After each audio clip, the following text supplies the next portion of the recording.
This is Nationwide on the network service of the NTA. We are glad to have you join us. I'm Hauwa, Salihu, Adama. You can follow this news broadcast live on our website, nta.ng/live, and on YouTube channel, NTA News Online. Our Twitter handle is @NTA News Now. You can also visit our Facebook page, NTA Network News, and Instagram on NTA Network for updates.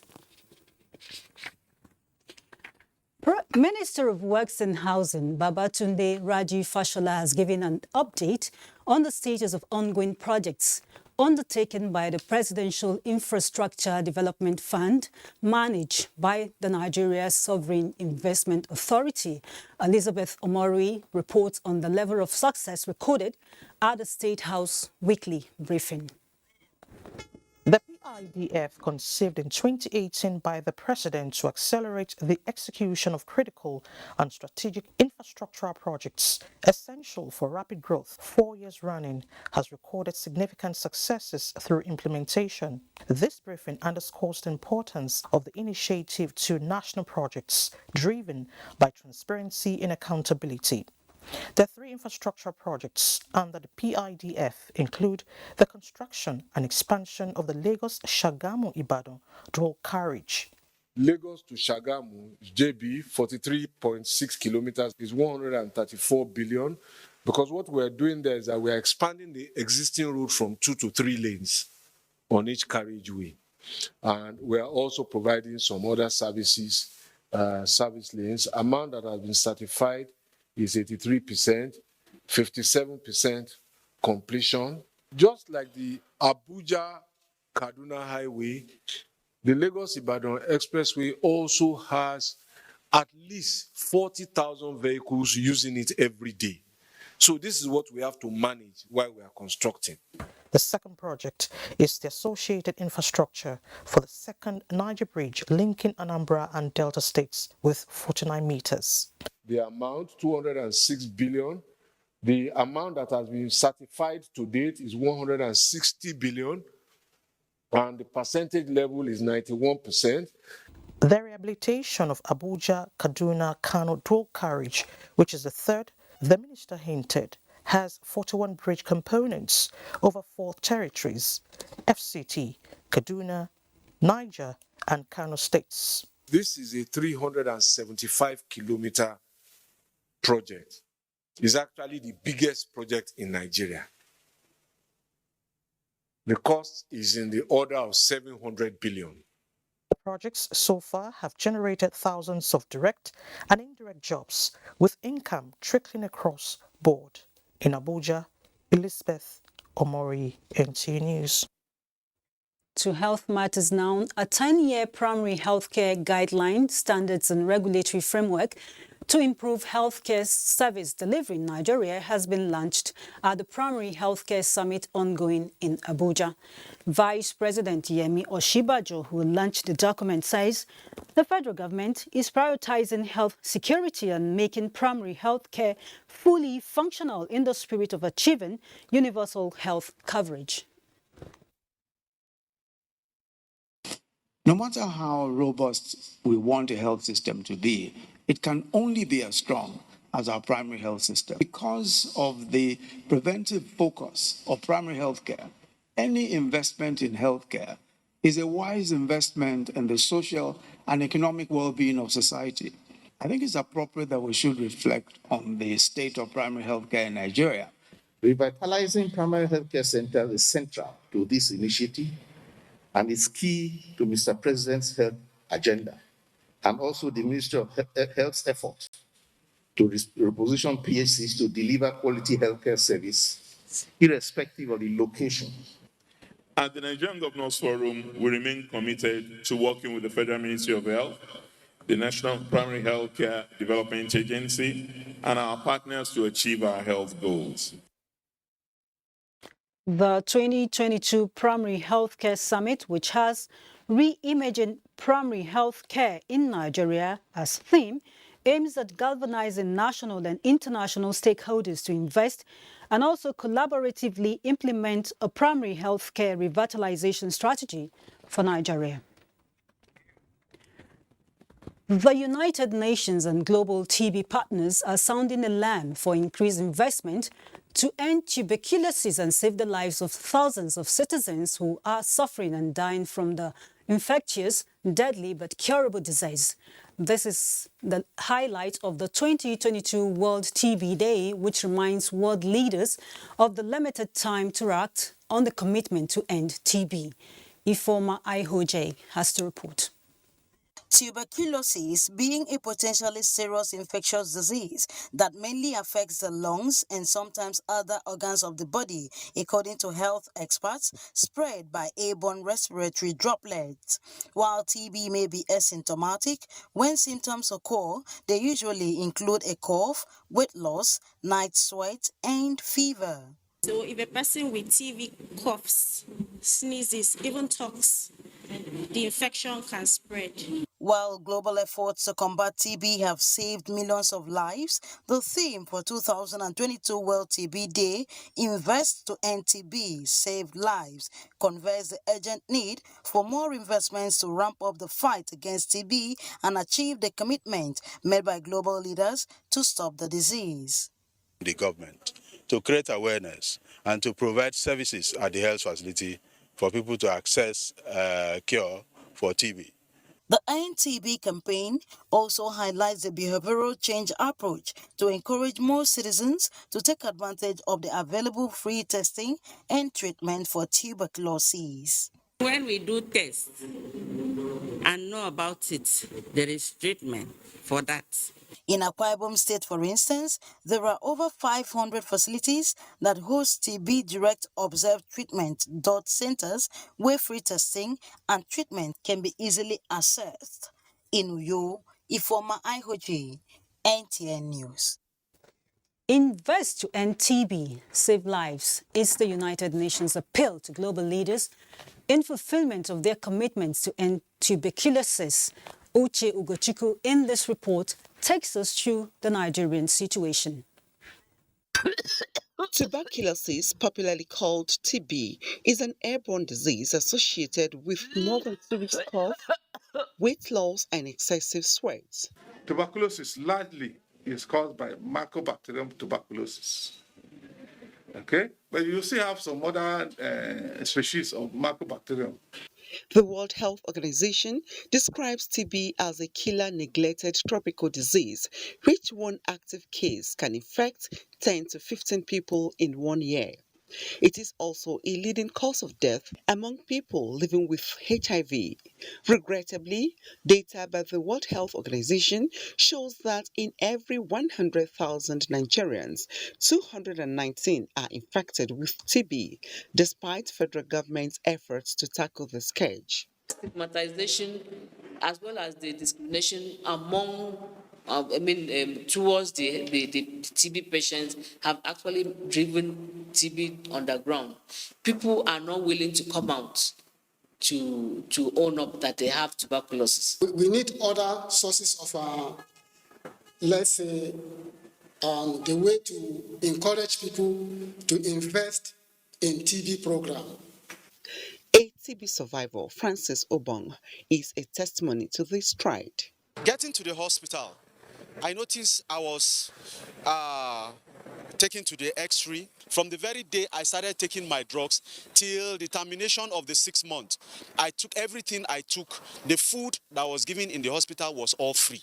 To equip the masses with the right information on TB, the United Nations set aside 24th March every year for countries such as Nigeria to accelerate action to end TB transmission and deaths by identifying its missing 300,000 cases. The good news is that both TB tests and treatments, which spans through 6 months, are free in Nigeria. Uche Ugochukwu, NTA News. And we are not done with this topic, as the World TB Day is actually a very important day worldwide. And with me in the studio to talk about this is Dr. Amos Omoni. He is the National Professional Officer, Tuberculosis at the World Health Organization. It's nice to have you join us on Nationwide today. Thank you. I'm pleased to be here. Okay. Let's look at the theme for this year, Invest to End TB, Save Lives. Why the choice of this, if I may ask? Invest to End TB, Save Life is a call for actions. That if we are going to end TB epidemic by 2030, we need to change the way we do things. If you look at the investment that is needed for tuberculosis, is underfunded. For example, in Nigeria, we were only able to fund 30% of the TB funding in 2021. That's a huge gap in TB funding. So Invest to End TB as a team for this World TB Day Saves Lives is a call for actions for government at various levels to increase resources allocation to TB so that we can save a lot of life, we can prevent people from dying. TB is a preventable, a curable disease, a preventable disease. It can be prevented, it can be cured when you have it, so we can save life. So it's also a call for actions for various members of the communities, for the medias to be able to disseminate adequate information. It's a call for community members that when you are coughing for 2 or more weeks, please come to the facilities, to the hospitals. The treatment is there, they are free of charge. It's also a call for community, for family members to support their loved one. They should not stigmatize. If you see anybody coughing, losing weight, even coughing out blood, please bring it to the hospital. Treatment is available, drugs are free, the tests are free, and we'll be able to save their life. Well, so far, would you say you are impressed by the level of a campaign to sensitize people about this availability of free treatment? I would say a lot still needs to be done. Okay, because why I asked that question because we understand that Nigeria has reported an estimated 300,000 missing cases of TB in spite of the efforts that has been done. Why is this so? Okay, if you look at it, for 2021, let me talk about 2021, the country was able to make some progress when you compare from 2020 to 2021. They notify about 207,000 cases out of about 452,000 cases that they have. So which means they are missing about 250,000 cases. And the significant thing about that is that one missed case can infect 10 to 15 people in a year. So if you don't find those cases, they keep on replicating. And like you said, the awareness is not yet there. People are not yet aware. The community members are not yet aware. And that's why they stigmatize, because they don't know that this thing is curable. So we still need to invest a lot in raising awareness, not only during the World TB Day, but in every time on TV, on radios, using local medium, using every medium available to tell people about tuberculosis. Aside stigma, what would you say is the greatest impediment to people coming out or admitting that they have this and also seeking treatment? Okay, if you look at Nigerian our lifestyle, cough at times is normal, right? Imagine I cough beside you. What you tell me is, God bless you. Bless you. You ask me, bless. Sorry. Right? Cough is normal. We see it as a normal infection. It's when they now start coughing out blood, having severe loss of weight. That's when they say, oh, this is not an ordinary cough. Right? And we are saying, we are passing information. The right information is to get to the community. Once you are coughing and the cough is up to 2 weeks, please come to the facilities. There is cough is like a sign. There is something underneath that is making you to cough. Whatever the nature of the cough, let's go test it. Yeah, there's something underneath that's making you to cough. Let's check if it's tuberculosis. We treat you, you'll be okay. Drugs are available and they are friendly, And if you have, for example, family members, if you have somebody that has tuberculosis and has some family members that are staying with him, we have also drugs that can prevent those people from getting tuberculosis. You talked about a call to action. What would be your final word as we mark today and beyond? We all, as a Nigeria, have role to play in any TB epidemic in Nigeria. Let's do our part. Let's raise awareness. Let's give the resources. If you are at the top, give the resources. Play your own part. When you see somebody that is sick, direct it. In the schools, if you see somebody that is sick, direct it to the hospitals. Information. The treatment is there and it's free. All right. Thank you very much, Mr. Amos Omoni of the WHO here in Abuja. Thank you for having me. Thank you. And moving on, Hingino is next in our Lagos Network Center with more reports. It's over to you.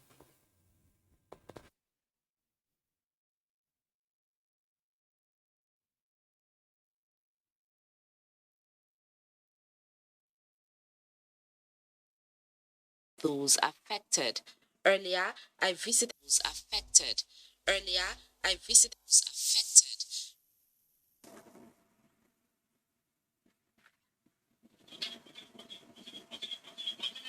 This is what I came back with.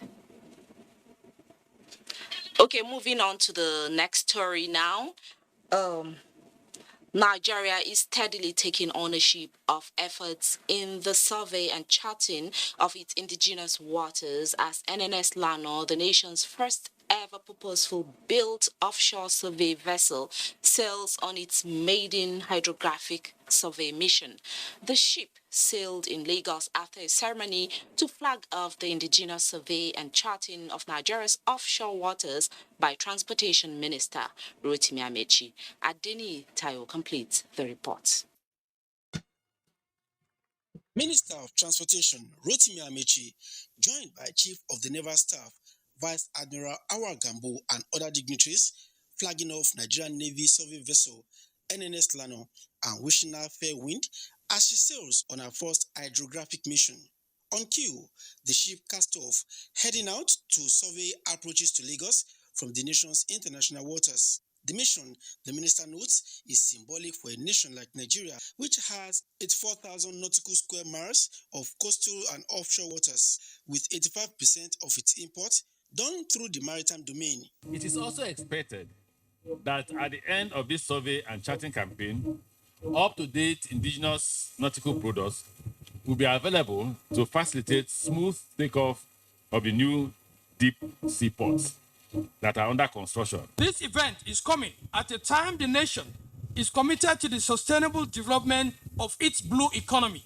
The Nigerian Navy is poised to support the federal government in realizing this economic objective. While noting that Nigeria joined the League of Chart Constructing Nations in 2019, using local boats and survey equipment, the hydrographer of the Nigerian Navy described the systematic survey as a huge step forward.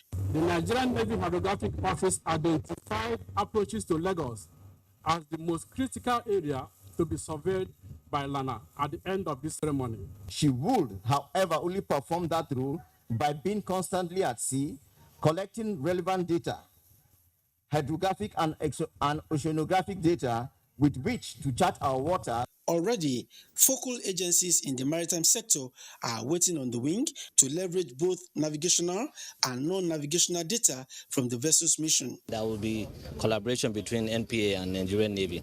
We also send our hydrographers to Nigerian Navy for on-the-job training. Commissioned as a naval asset on December 9, 2021, NNS Lano, ahead of its inaugural hydrographic mission, commenced preliminary survey operations to calibrate its equipment and train its crew in January 2022. In Lagos, Adeni Taiwo, NTA News. Now back to the story on the fire that gutted the market under Pombo Bridge. I went to the scene earlier and I came back with this. This is what is left of the market.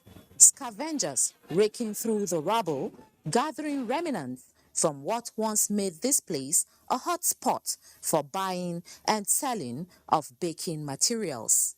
The traders here are counting their losses in millions of naira.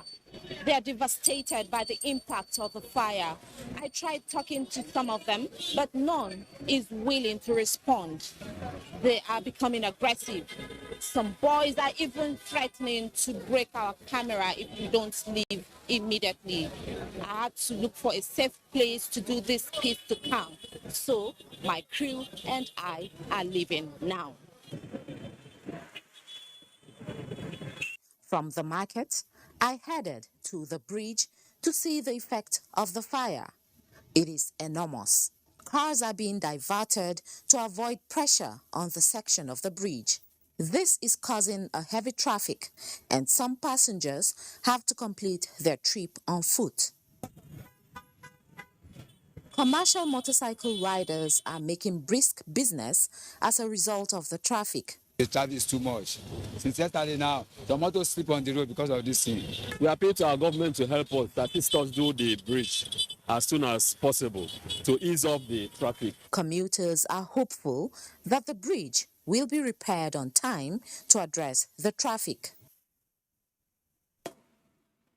We apologize for the mix-up earlier, but do not forget to follow this news broadcast live on our website at nta.ng/live and on YouTube at NTA News Online. You can also visit our Facebook page at NTA Network News, Twitter handle at NTA News Now, and on Instagram at NTA Network for updates. Time now to head to the seat of the Caliphate, where Asma'u is set to bring us stories from that zone. But first, let's take a break. The All Progressives Congress Pre-Convention Conference holds on Friday, March 25th, 2020 at the Shehu Musa Yar'Adua Center, Abuja by 9 a.m. The conference with the theme Consolidating Democratic Change, Scorecard, Impact, and the Road Ahead shall have in attendance leaders of the APC, party faithfuls, and the media. Chairman, Professor Babagana Umara Zulum, Governor, Borno State. Co-chair, Dr. Kayode Fayemi, Governor, Ekiti State. Pre-Convention Policy Committee, Announcer. All the thrills and all the action on Nigeria's biggest dance reality show. Glow Battle of the Year is on NTA every Sunday from 8 p.m. to 9 p.m. Better, tonight and stronger, we are The unity of the party is being strengthened by the day, and I am very comfortable because being chairman of the convention committee, I can see all the support from the governors. So we're making very good progress, and we're looking forward to the convention on Saturday. The unity is key to this convention, and we are all united. We are one family.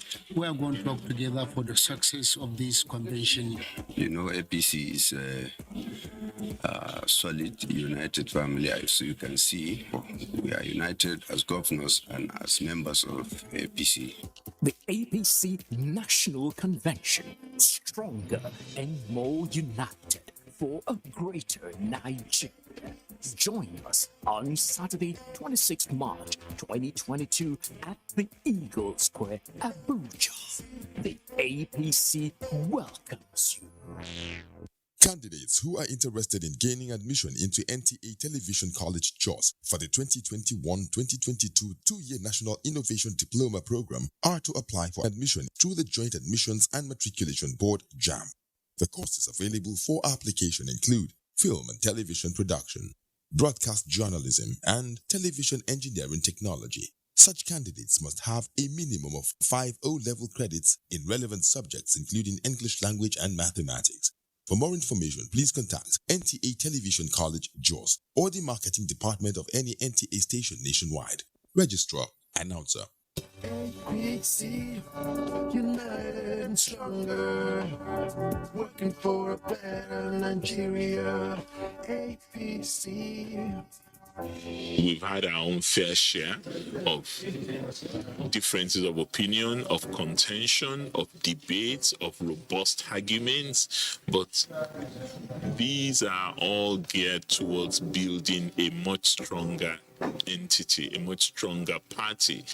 There is nothing that is greater than the unity of APC, because APC remains the hope of this country. This party, the APC, is already united. The governors are united. Our major stakeholders are united. And we're going into this convention also united. The APC National Convention, consolidating our unity on a solid foundation of peace and progress on Saturday, 26 March 2022 at the Eagle Square, Abuja.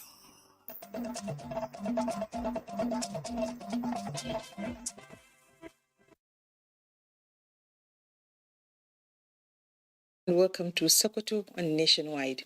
The federal government, in collaboration with Sokoto state government, has sensitized stakeholders of the At-Risk Children project with a view to equipping them with the rudiments of identifying challenges and solutions towards making vulnerable children self-reliant. The event was declared open by the Special Advisor to the President on Social Interventions, Mariam Uwais, in Sokoto. Sheikh Muhammad Detti reports. The sensitization workshops aim at brainstorming on the roles of stakeholders in identifying data peculiar to the state and a roadmap for the implementation of a design program at risk children projects towards making the target vulnerable children skillful and self-reliant. The special advisor to the president on social investment, Madam Owe, says it has become necessary to liaise with the state governments on the data collection towards addressing the challenges in the areas of basic literacy to the school dropouts, drug abuse among the youths, as well as support parents and adolescent girls to be self-reliant. Young unemployed graduates and other certificate holders of between 30 to 50 in each of the local governments will be trained and be given an allowance of 30,000 monthly to impact design knowledge on the target beneficiaries in their communities. It is for Sokoto to bring these children into hubs where we can train them, where we can support them, where we can monitor what they're doing. We will come out with the roadmap of what we intend to achieve, how to achieve it, and with the timeline of inshallah when such are going to be achieved. Sokoto State Commissioner for Social Welfare Aisha Madawaki stressed the significance of the project, saying that Sokoto State government has identified 42,350 vulnerable persons, with 6,979 receiving monthly allowance of 6,500, stating that the project will assist in addressing the balance of the figure. Representative of Sultan of Sokoto, Muhammad Jabikir Gori, assured the Sultanate Council's commitment to the program, appealing for inclusion of community leaders in monitoring and evaluation for the success of the project. The project is expected to end in May 2023 with hope of sustainability. In Sokoto, Sheikh Muhammad Detti, NTA News. Zamfara State government has donated 5 brand new Hilux vehicles to the authorities of Niger Republic to enhance the fight against transborder crimes. Governor Bello Muhammad presented the vehicles to the governor of Maradi region at Zamfara State Government House, Gusau. Jamilu Ibrahim has the details. The Nigerian and Nigerian governments are in recent time strengthening synergy in the fight against terrorism and other related crimes in the two countries. The donation of 5 brand new Hilux vans to the government of Niger Republic by Zamfara State government is in fulfillment of a pledge made to that effect by Governor Bello Muhammad when he met with President Muhammad Bazoum in Niger Republic in December last year in Niamey at the instance of President Muhammadu Buhari. The governor said the vehicles are particularly aimed at enhancing security patrol along Baradi, Zamfara, Sokoto and Katsina state borders. I'm handing over these 5 vehicles to my brother, my friend and a colleague, the governor of Maradi region and his security team that are here with the president. Governor Bello Muhammad, who applauded the Nigerian security personnel for their outstanding gallantry, said the state government will continue to encourage them for more desired result. He advocated for a regular meeting with the Nigerian Minister of Defense, the governor of Maradi region, governors of Zamfara, Sokoto and Katsina states, so as to bring an end to the lingering security challenges bedeviling the two countries. Governor of Maradi region, Alhaji Abubakar Shuaibu, who received the vehicles on behalf of the Nigerian President Muhammad Bazoum, commended Zamfara state governor for the donation and assured that they will be effectively utilized towards achieving the desired results. In Gusau, Jamilu Ibrahim, NTA News. You can follow this news broadcast live on our website nta.ng/live and on YouTube channel NTA News Online. You can also visit our Twitter at NTA News Now, our Facebook page NTA Network News, and Instagram at NTA Network for updates. And that's it from here. It's back to Hauwa in Abuja for more on Nationwide. Very well, Asmau. Thank you so much. And moving on to politics, the All Progressives Congress Pre-Convention Policy Committee says the party's pre-convention conference will hold on Friday, March 25th, 2022 at the Shehu Musa Iradua Center by 9 o'clock in the morning. The conference, with the theme Consolidating Democratic Change, Scorecard, Impact, and the Road Ahead, will be chaired by the Borno State Governor, Professor Babagana Umar Zulum, and co-chaired by Kayode Fayemi, the Governor of Ekiti State. Meanwhile, Chairman of the All Progressives Congress National Convention Subcommittee on Media, Governor Abdullahi Sule of Nasser State, at a briefing said members will only go and affirm the next leaders of the APC who will be nominated through consensus. Over now to Salihu Gwanara. Governor Abdullahi Sule said latest engagement by stakeholders of the party is in line with the tradition of APC geared towards consensus arrangements in order to promote unity, entrench progressive tendencies, and sustain APC legacies beyond 2023. Adherence to the provision in the Electoral Act, as well as rules of the Independent National Electoral Commission, he said, are guiding principles in their dealings. And from what you can see, that the signs, as I mentioned earlier, are being driven towards a consensus arrangement so that we can have a very, very peaceful convention, after which most of the political activities will begin and which will lead into the success of this party at most of the elections that we're going to have next year by the grace of God. The media committee gave assurances that arrangements are in top gear ahead of the forthcoming national convention that will signify unity amongst members. From the APC National Secretariat in Abuja, Salihu Gwanara, NTA News. Supporters of Nigeria's Vice President, Professor Yemi Osinbajo, are still pushing for him to join the 2023 presidential race, hyping his intellect and vast experience in coordinating Nigeria's economic recovery as an edge over other aspirants. Some of the supporters who came together under a national coalition group staged an Osinbajo-run road work in Abuja to persuade the vice president. Joseph Hussein has that. On their knees and under the sun, they remain defiant, calling on Vice President to throw his hat in the ring to run for the president of Nigeria. Because he has been tested and trusted. All the youth are yearning for Osinbajo. All the market women are yearning for Osinbajo. Generations will come would thank you for changing the destiny of this nation for the better by making the smart choice. Yemi Osinbajo for president. We need a smart leader because we are smart Nigerians. We have smart future and we want to build a smart Nigeria. The members of the National Coalition Group, made up of the young, aged and women, say they are desirous of a progressive Nigeria and feel the vice president is the most capable to bridge the gap between the young and old, quell disunity and spearhead economic viability. It's better we have somebody that have learned than somebody that will come and start learning from the scratch. At least he knows the challenges now that we are having in this country.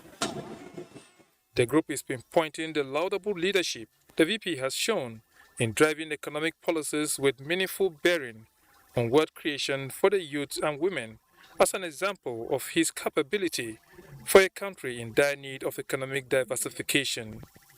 In Abuja, Joseph Hussein, NTA News.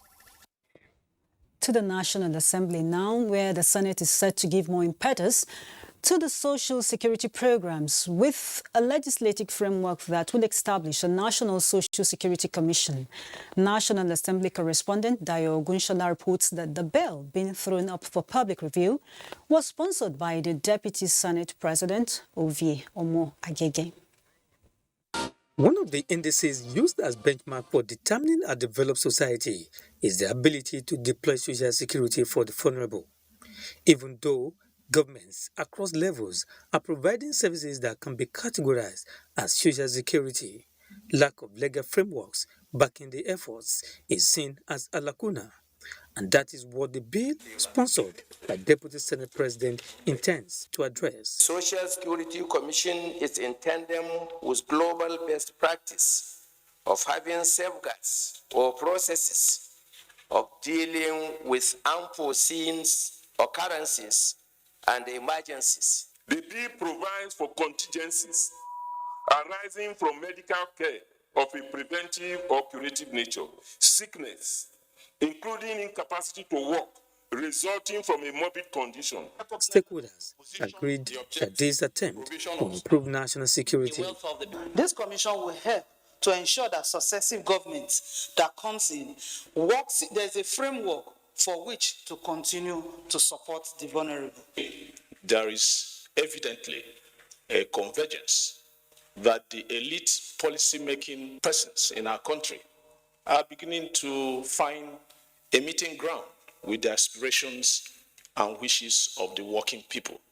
We take note of all your important submissions, and I think we will report that same to the Senate. If passed, the bill has the provisions for the management and regulations of social security benefits in the country. From the National Assembly, Dayo Ogunshola, NTA News. And the House of Representatives is working on a legislation that would enable expansion of mandate of the Tertiary Education Trust Fund, TET Fund. National Assembly correspondent Lami Ali reports that the bill seeks inclusion of the National Youth Service Corps as beneficiary of the fund. The amendment of TET Fund Act, report of which was laid before plenary by the House Committee on Tertiary Education and Services for consideration and approval, also seeks inclusion of licensed private polytechnics, monotechnics and other federal tertiary institutions in Nigeria, such as colleges of forestry, as beneficiaries of the fund. And to ensure that disbursement from the fund is available for monotechnics and other specialized tertiary institutions in Nigeria. The report on the bill seeking the establishment of National Social Investment Program and its coordinating office within the ministry responsible for social development was also submitted for consideration and approval. Having received the various submissions on the proposal, the committee was better informed to produce an improved version of the National Social Investment Program Establishment Bill.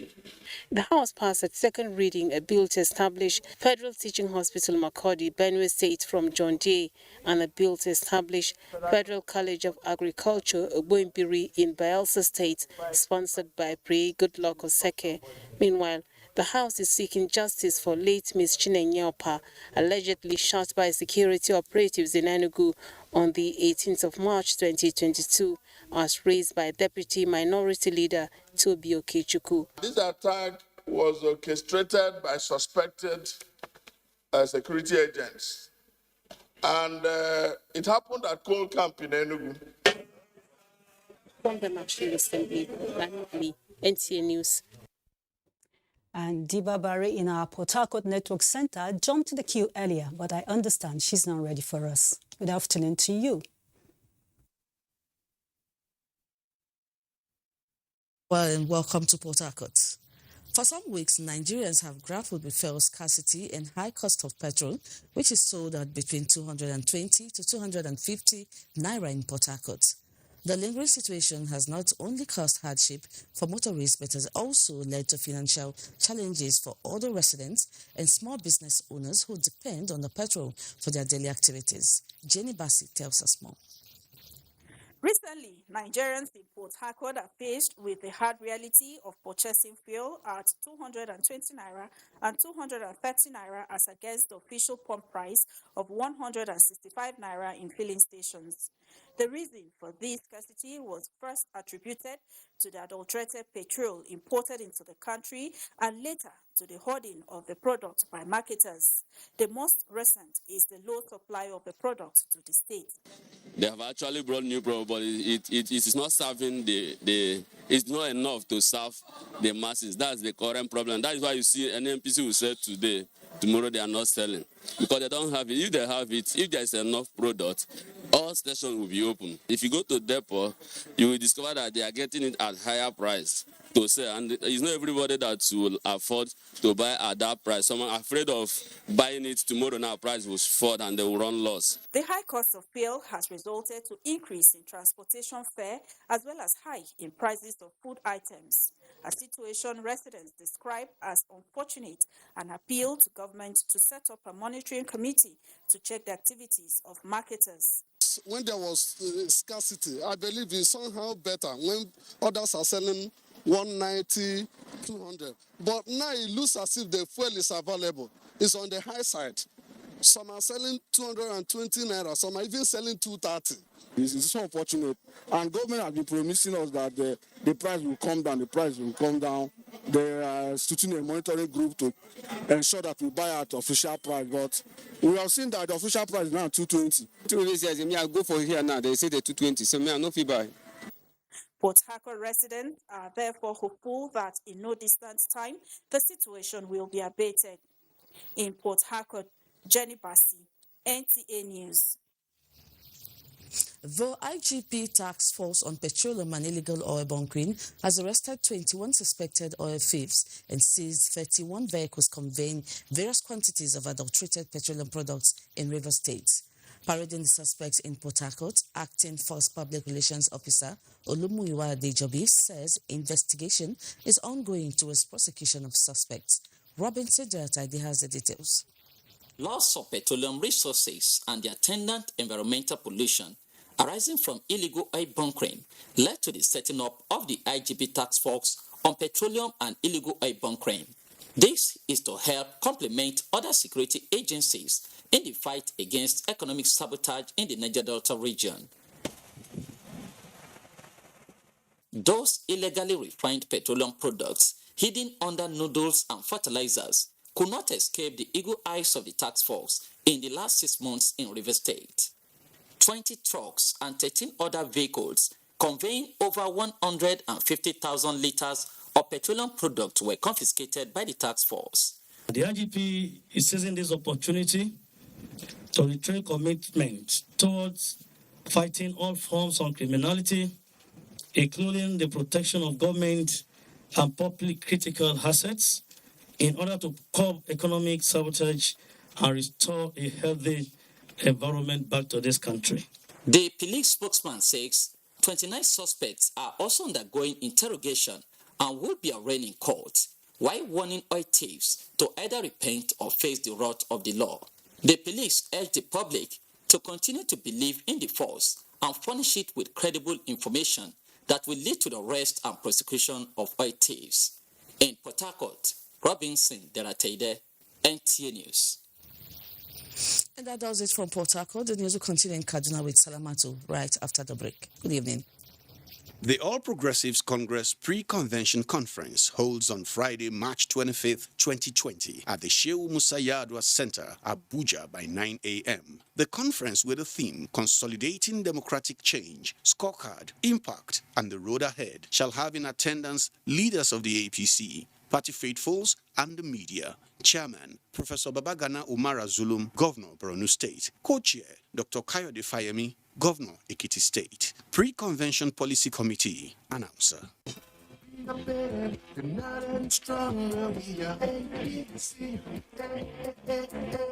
We are looking forward to a peaceful convention where national leaders will emerge that will lead us to solidify on the gains that we have made, strengthen our party, strengthen our platform and our resolve and our ability to continue to deliver to Nigerians. We are working very hard round the clock to ensure that we deliver the National Convention on the 26th of March 2022. We are already putting all the arrangements to ensure a very smooth convention. We're going to this convention stronger than ever before, and we shall come out like a diamond. The APC National Convention, stronger and more united for a greater Nigeria. Join us on Saturday, 26th March 2022 at the Eagle Square, Abuja. The Nigerian aviation sector is rapidly growing with the construction of new international airport terminals in several regions of the country. The new Murtala Mohammed International Airport has an estimated passenger increase of 30 million annually and 15 million for Nnamdi Azikiwe International Airport, Abuja.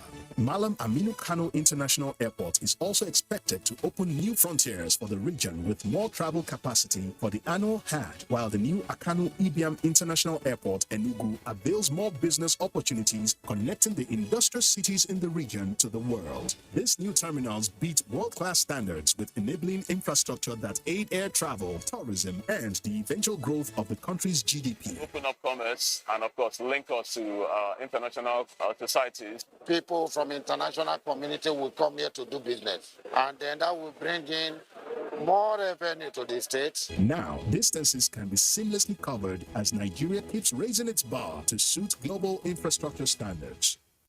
The APC welcomes you. We are better, not any stronger. We are APC. All the governors are committed to delivering the convention at 26 successfully. The governors are united. They are committed to having the convention and supporting the party beyond the convention to ensure that we will win our elections.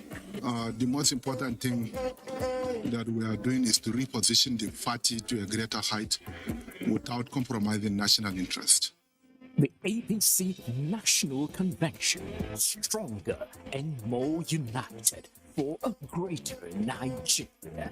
Join us on Saturday, 26 March 2022 at the Eagle Square, Abuja.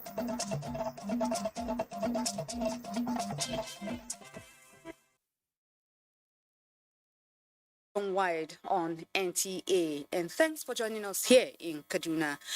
Nigeria's maize demand is expected to increase over the next few years due to urgency to feed the population and raw material for industrial growth. This, again, has been highlighted as stakeholders unveiled second maize pyramid in Kaduna. Suleiman Rogachkun reports.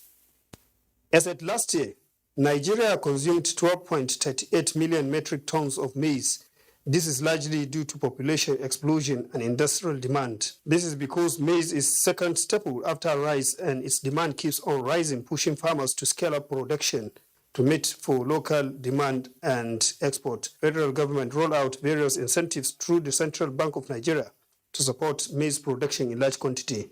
Anko Borrower program has been a driving force behind success story among maize farmers in the country. What Governor Emefiele has said is we don't want the cash, we want the commodity. So we take it and we put it in a reserve. And when we say the prices of these commodities are in the upward direction, we release, we make strategic releases. That is the function of the Nigeria Commodity Exchange. The inauguration of the second maize pyramid in Kaduna is the collective efforts of farmers who benefited from the Anko Borrower scheme. Speakers at the unveiling ceremony salute the federal government commitment to develop agricultural sector as key contributor to nation's growth domestic product. So everybody know that we have delivered, and we will continue delivering to provide more enough maize and food security in Nigeria to the extent that we will even export it. Sustaining this feat is key to the country's realization of self-sufficiency in food production. Sulema Rigachkun, NTA News. Away from Kaduna, we move to Kano, where rice producers in the country are consolidating on the gains recorded in the production, which put the country as potential exporter in the foreseeable future. Minister of Agriculture and Rural Development, Mohammed Mahmoud, said this in a message at a capacity building workshop and training of young rice farmers from the states of Northwest in Kano. Amin Umar reports. Rice farming in Nigeria is continuously recording success with annual increase of 5%. Despite the annual growth, there is still a gap of more than 1 million tons per annum. With both land and human capital, experts believe if Nigeria can build the capacity of its farmers, bridging the gap is possible. Adida Saad, a rice farmer from Kaduna State who is in Kano to receive the training on best agricultural practices organized for youth farmers from Northwest cannot wait to see the rainy season. I'm even eager to see raining season so that I can be able to start using some of the techniques I had here and some of the common mistakes we make during plantation of rice in the field. At least we can be able to correct them. Minister of Agriculture and Rural Development, Mahmoud Mohammed, represented, says with proliferation of rice mills in Nigeria because of federal government's renewed commitment on rice farming, the ministry is building the capacity of youth farmers to produce more improved seeds required for farmers to sufficiently produce for the companies and the country to achieve the net exporting status. Right now, West African countries are approaching Nigeria, especially using the Anchor Borrowers program to borrow a leaf from what we are doing so they can also improve their production. The trainees who are to step down the training at their respective states were presented with starter packs. In Kano, Amin Umar, NTA News. And that is it from here. It's back to Hauwa in Abuja for more reports on Nationwide. Thank you very much. And back here in Abuja, we'll still have more on oil and gas in the bulletin as security operatives work to mitigate crude oil theft and pipeline vandalism. Some of Nigeria's highly trained personnel have continued to pay the supreme price. While the perpetrators take action to avoid being caught in the nefarious business, these personnel go to great length against them in the areas they operate in. Lydia Sampson has more. We have a lot of illegal refining camps, and as soon as you remove the illegal refining camps, before 24 or 48 hours, they are coming back. So the way we are working is the same way the criminals are also working. The Commander Joint Task Force Operation Delta Safe giving insights to the activities of crude oil vandals.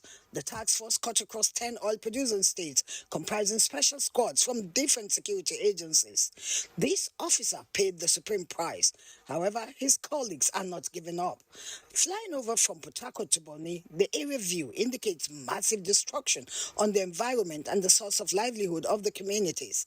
At the 146th Battalion in Bonny River State, Chief of Defense Staff General Lucky Irabo and the Minister of State Petroleum Resources, Timipre Silva, who commended the gallantry of the officers, say there's still more ground to cover. Well, actually, it's a value chain. Our drive is to look at the rungs of the ladder, the chain within the oil and gas space. So we're not just zeroing on those who are the actual criminals, but also that are those who are supporting them, those who are sponsoring them. Our nation depends on these assets to survive. Henceforth, we'll be working closely with you to ensure that there is zero loss to our production. Ironically, in the midst of these selfless efforts, there may sometimes be some bad eggs, and the Chief of Defense Staff, General Lucky Irabo, vows they will not go unpunished if caught. Those are the ones, of course, we will also go after. This is the forum for me to tell you the entire gamut of what our strategy will be in reining them in. But I can assure you that there is going to be a huge difference. The key player said the renewed efforts will ensure a sustained impact on the ongoing war against crude oil theft, illegal refineries and pipeline vandalism. They are optimistic that rallying the communities, operating companies and all stakeholders will be game-changing. From Port Harcourt, Lydia Sampson, NTA News. Meanwhile, the volume of crude oil being stolen on a daily basis through the operations of illegal crude oil refineries in Nigeria is not only depleting Nigeria's production capacity, but also has massive negative impacts on the environment. Key players who decry the economic impact and environmental devastation say it cannot be allowed to continue. Again, Lydia Sampson is on standby.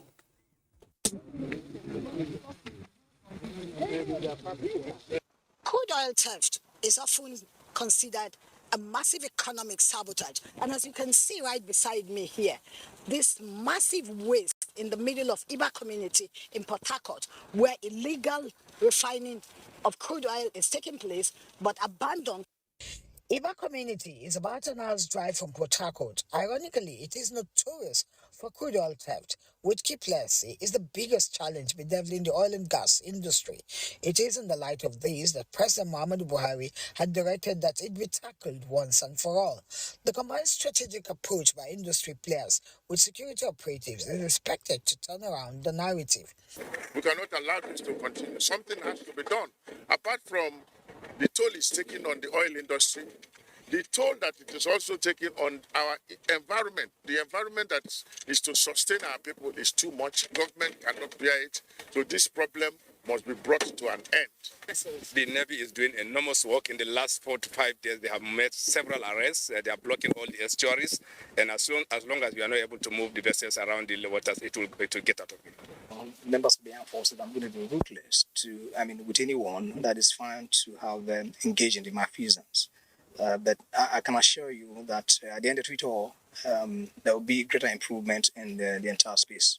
If any Nigerian wants to participate in upstream activities, they could come to the regulatory body and the activities will be guided by the existing regulation. They are optimistic that the renewed onslaught will leave no stone unturned in taking the war to the doorsteps of illegal crude oil thieves and refineries. From Port Harcourt, Lydia Samson, NTA News.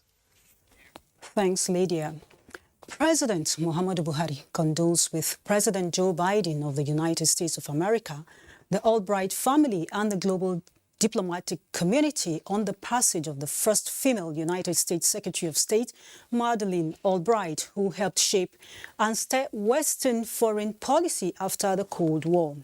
The president has pleasant memories of this meeting with the international diplomat at Washington, D.C. in 2015, recalling the warmth and know-how of a woman who excelled in a tough hitherto considered the exclusive preserve of men, recounting the exploits of the woman who first served as U.S. ambassador to the UN under President Bill Clinton and later as Secretary of State. President Buhari says it is for her eternal credit that she championed human rights and democracy around the world, raised funds for democratic presidential hopefuls, and co-chaired the Independent Global Commission on Justice, Security and Governance, along with Nigeria's Professor Ibrahim Gambari, in what is known as Albright Gambari Independent Commission, and was also convener of the Aspen Ministerial Forum of former foreign ministers drawn from all over the world, among others. President Buhari salutes the mentoring Albright gave younger diplomats who are now at the peak of their careers, and praised that her soul would rest in peace, even as America and the world continue to relish her services to humanity. And that's Nationwide today. We thank you for being part of it. Do remember to be a star. Join the NTA in the fight against rape and rapists. Good evening.